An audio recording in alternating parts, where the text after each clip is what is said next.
Nous allons passer à la prochaine personne qui est Philippe Cortet. Mesdames et messieurs, un tonnerre d'applaudissements pour Philippe Cortet.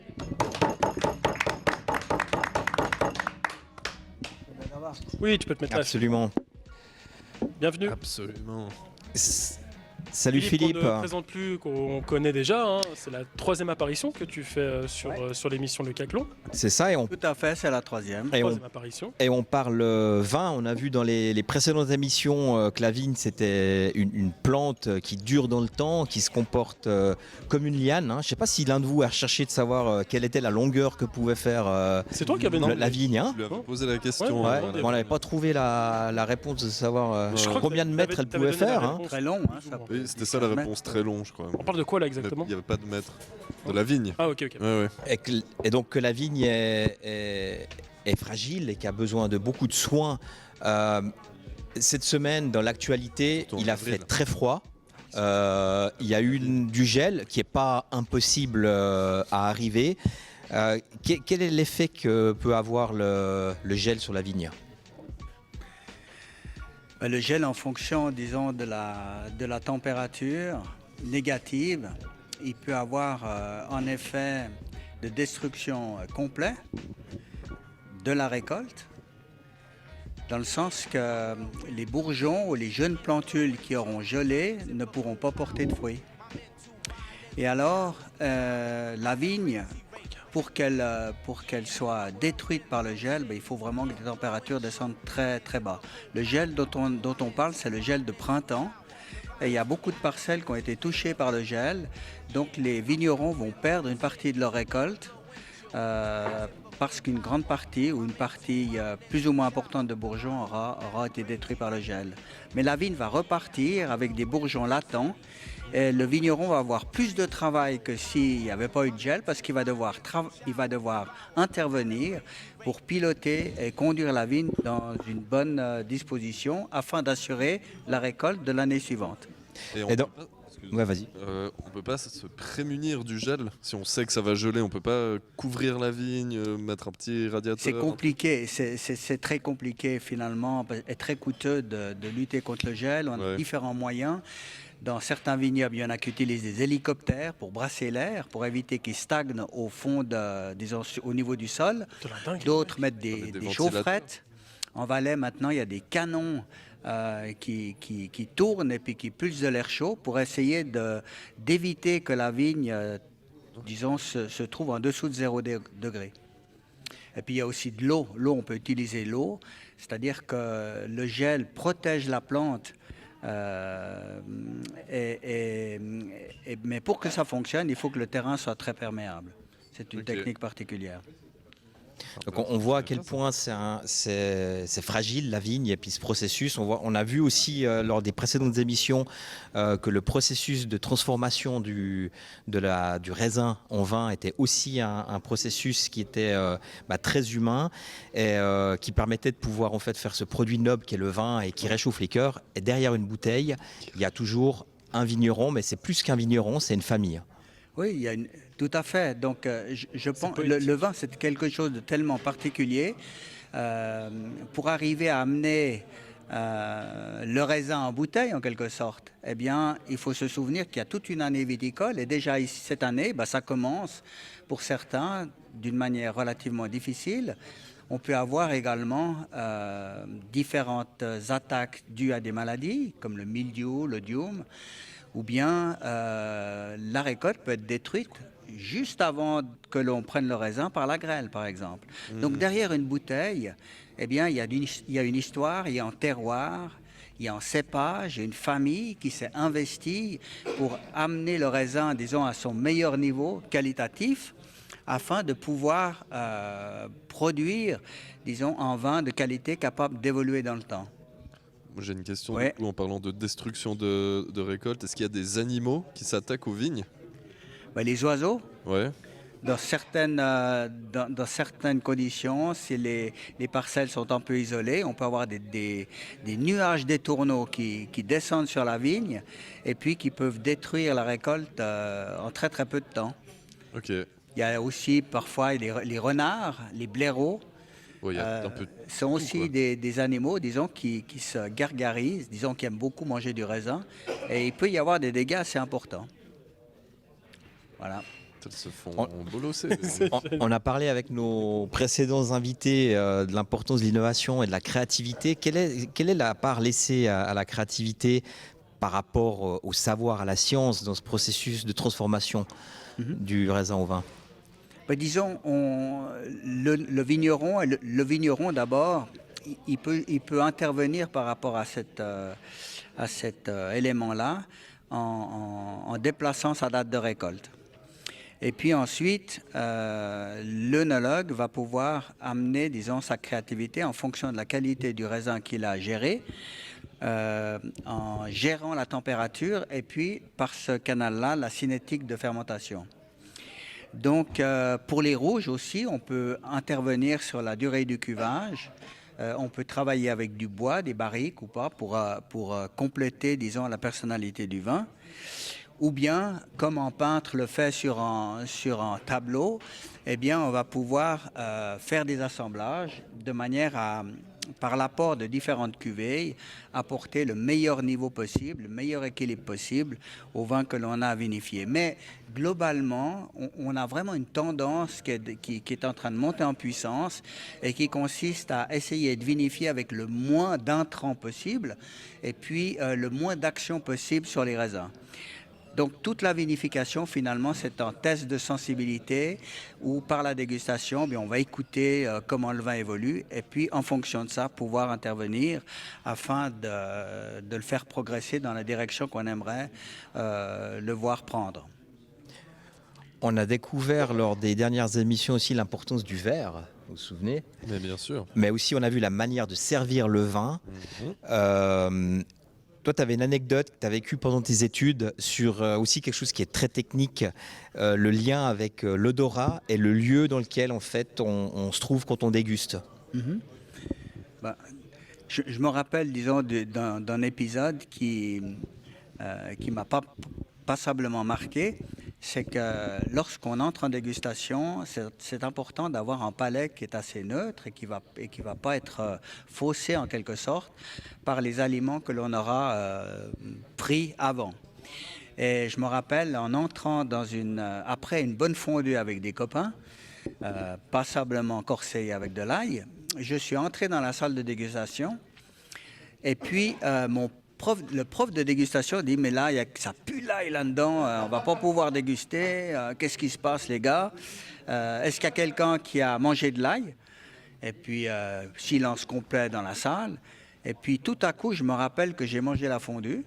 Et puis, j'ai dit « Oui, moi, j'ai mangé une fondue à midi avec des amis, etc. » Puis, il me dit « Écoutez, monsieur Cortet, je vous prie de prendre la porte parce que si vous restez dans la salle, on va pas pouvoir déguster correctement. » Viré du coup raide. à cause de l'ail. Voilà. La même chose peut arriver si tout d'un coup une personne a mis trop de parfum ou voilà. Ça vient en fait. Mais tout peut être masqué par ça. Ouais. Voilà.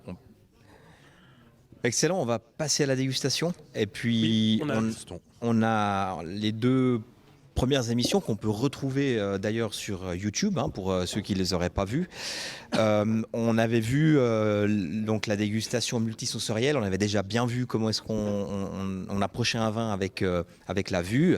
Il y a pas mal d'autres aspects avec le nez et puis la bouche. Là, on va regarder aujourd'hui comment est-ce qu'on détermine la netteté au nez et la netteté en bouche. Donc je vais vous servir pendant que tu commences tes explications par rapport à cet aspect de netteté au nez. Et puis typiquement dans la netteté, il y a par exemple le goût de bouchon, si je ne me trompe pas. Par exemple, le fameux. Ah oui. Disons, la netteté, c'est vraiment un descripteur sur lequel les œnologues sont, comment vous dire ça, sont très sensibles. Parce que la netteté va pouvoir être un petit peu un élément qui va démontrer si un vin est en train de mal évoluer et de prendre une direction gustative ou olfactive qui risque de péjorer son équilibre. Donc par la dégustation, on va chercher à voir si le vin, s'il y a une apparition dans le vin d'un défaut. Ça, c'est le suivi de la netteté durant la vinification. Ok. Donc on déguste le vin au bouquet, comme on l'a déjà dit, et puis également en bouche. Et la bouche vient souvent confirmer ce que l'on a perçu au bouquet. Et par exemple, on peut avoir des caractères grossiers, des caractères de moisi, des caractères peut-être même parfois de vinaigre. Hein, parce qu'il y a une déviation qui est en train de se mettre en place dans le vin. Donc ça va être très très important de bien se caler sur ces critères-là pour pouvoir piloter ou corriger la vinification. Maintenant, oui. Tu surveilles si Sylvain y verse correctement. Hein. Ah voilà, oui. Il faut bien regarder Et si... on va voir si- traditionnellement, hein, s'il te plaît. Hein. Mais t'as pu regarder quand même, t'as regardé. J'ai regardé plusieurs fois les replays. Moi j'ai une question par rapport au bouchon. Oui. Justement, il y a un peu cette légende chez les gens qui s'y connaissent pas trop en vin de les vins, C'est moi qui sers. les, Tu mets la les pression. vins qui ont un bouchon en liège sont meilleurs que ceux qui ont un bouchon en plastique ou en alu. Qu'est-ce que vous en Un pensez? bouchon en plastique ou bien un bouchon Stelvin là, Ouais, à vis. peu importe. Un En autre. gros, ouais, un autre que liège. Disons, il y a eu un énorme travail qui s'est fait au niveau du contrôle de qualité des lièges afin d'éviter que les vins soient entachés par des goûts de moisi ou bien par des caractères, disons, qui vont péjorer la qualité du vin et qui peuvent provenir du bouchon. Donc on a beaucoup progressé par rapport à ça. Et puis par rapport ou parallèlement aux bouchons en liège, eh bien, il y a des bouchons synthétiques qui se sont également développés. Et puis il y a des bouchons qu'on appelle des bouchons techniques également qui se sont développés et qui ont aujourd'hui vraiment, qui correspondent aujourd'hui vraiment à ce qu'on attend d'un bouchon. Ce qu'on attend d'un bouchon, c'est qu'il ferme la bouteille, mais qu'il laisse aussi passer un petit peu d'oxygène. Et par rapport au bouchage Stelvin ou à vis, eh bien, au fond du bouchon à vis, vous avez un joint. Si tu regardes le bouchon là, tu as un joint et puis il y a des joints qui laissent plus ou moins passer d'oxygène. Et ça, c'est vraiment un bouchage qui est très intéressant dans le sens qui permet au vin d'évoluer correctement sans que celui-ci perde de sa qualité. Donc moi, j'aime beaucoup les vins qui sont bouchés avec ce système-là, en particulier pour les vins blancs, c'est vraiment pas négatif. Et puis pour les vins rouges, eh bien, il y a des vins rouges qui évoluent relativement vite, qui sont bouchés Stelvin. Et puis autrement, il y a aussi toute une tendance actuellement qui vise à continuer pour les vins haut de gamme à boucher les vins avec des bouchons liège, mais il y a tout ce bouchage parallèle qui est en train de se développer et qui répond vraiment aux attentes de l'œnologue. Du coup, il peut y avoir d'aussi bons vins avec des bouchons autres que liège que des vins. Exactement, ouais. Ils peuvent être supérieurs aussi? Oui, on peut, oui, parce que le liège peut entacher le vin. Hein.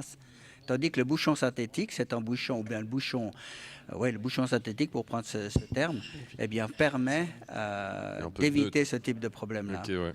Donc, il y a eu un très très gros travail à ce niveau-là qui est positif. Okay. Donc, au nez, la netteté, la franchise des arômes, c'est ça, hein, non, des odeurs. La netteté, oui. Comment est-ce qu'on va la définir? On la définit par, disons, on doit apprendre et se caler avec des odeurs qui ont été entachées par des défauts pour pouvoir dire, dans ce vin, il y a tel et tel défaut. Mais chaque fois que vous avez un vin qui sent pratiquement rien, hein, qui a peu d'odeur, eh bien, c'est un vin qui a probablement un problème. Donc ici, on a un bouquet qui est très net et puis qui a une belle intensité. Hein. Il y a ces deux aspects qui entrent en ligne de compte. Au bouquet, donc c'est par la dégustation au nez qu'on va pouvoir déterminer s'il y a un défaut ou un problème. Et puis dans la bouche,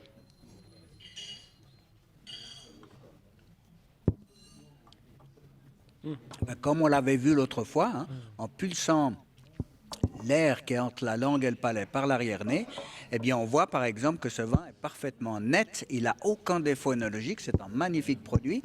Et puis, dans la bouche, eh bien, on a un bel équilibre avec de l'acidité, un tout petit peu de CO2 et un côté charnu qui est tout à fait intéressant. C'est pas du vin halal, hein. Très bon. D'accord. Philippe, depuis que tu es là, il n'y a pas un mercredi où je suis sobre, hein, je te le dis. Tu es Où je suis sobre. T'as pas un mercredi où je suis sobre? C'est quoi sobre pour Sobre. toi? Ah, tu sais pas, hein? Je Non. connais pas. T'es sobre de quoi? Donc ça veut dire, quand tu dis sobre, ça veut dire que tu utilises, que tu bois pas du tout de vin. Non, j'en bois, mais c'est très rare quand même. Ah C'est dans les grands repas de famille, là, Ah je bon, bois du vin, mais d'accord. c'est vrai Par contre, là, c'est qu'habituellement... tous les mercredis depuis Ah, c'est 3 tous les semaines. mercredis, c'est devenu Ah, traditionnel avec d'accord, toi. d'accord. Mais c'est du bon vin. C'est pas déplaisant, c'est super bon d'ailleurs. Ouais. En Alors tout moi, cas, je bois magnifique, hein. presque tous les jours un petit peu de vin. Ouais, bah, Pas magnifique. beaucoup, hein, de 50 et 100 millilitres. C'est- D'accord. ouais. J'ai fait le calcul, j'ai fait un truc intéressant l'autre jour. J'ai mesuré le volume d'un café, Ok. d'un express et puis d'un café. C'est Messieurs, 50. Le Ah oui, Caclon. le caclon, Oh. effectivement. Voilà, magnifique. On fait juste un peu de place pour le caclon. Merci beaucoup. Merci. Incroyable. Magnifique. Donc on va finir sur ton calcul, Philippe, et on va entamer aussi C'est magnifique. cette magnifique fondue. Donc, tu as fait ton calcul. Alors j'ai fait mon calcul, donc Une en tasse de café, café, c'est à peu ouais. près 50 millilitres de Ok. volume, d'accord? Eh bien, pour en mettre, il faut 20 cafés pour faire 1 litre. OK? Alors 20 cafés à 4 francs le café, ça fait combien? Je suis 80. très mauvais en maths. 80 francs. 80, mec. OK? On dit toujours le vin il est trop cher. On n'a pas de peine on n'a pas de peine à s'offrir un café. C'est Eh vrai. bien, quand tu bois un verre de vin avec 50 ou 100 millilitres, c'est comme si tu bois 2 cafés. C'est rentable. Voilà, c'est rentable et puis c'est pas si cher que ça. Tu vois Et comment rappelle-toi que derrière chaque bouteille, j'ai pas vu le pain. il y a des gens qui se sont investis, qui se sont impliqués pour que la nature reste ce qu'elle est et puis pour vous produire quelque chose qui est là pour vous réjouir. Magnifique. Alors, buvons-en C'est beau. coup. Carmine, on va un peu nous inviter Tentez. pour dire au On va revoir vous inviter. au chat, Merci infiniment, à nos Philippe, auditeurs. pour les explications. Tentez. Et Venez j'ai seulement, perdu, et les sur, gars, c'est un truc comme qui arrive ça. souvent, j'ai perdu le pain. Voilà, Ouais, mais là, l'émission on s'appelle va- le caclon, il arrive à perdre son bout de fromage dans la fondue, c'est vraiment... Oh non, voilà, magnifique, Voilà, je l'ai récupéré. ouais, ouais. Voilà. En tout cas, merci infiniment à toute l'équipe technique, merci à tous les participants, les chroniqueurs, les invités. Et puis, Le on caclon. vous laisse sur ça. Le caclon, C'est c'est l'émission qui... Caclon. Bonne soirée, À la merci, semaine prochaine. bon appétit. Allez, bon app. Merci beaucoup.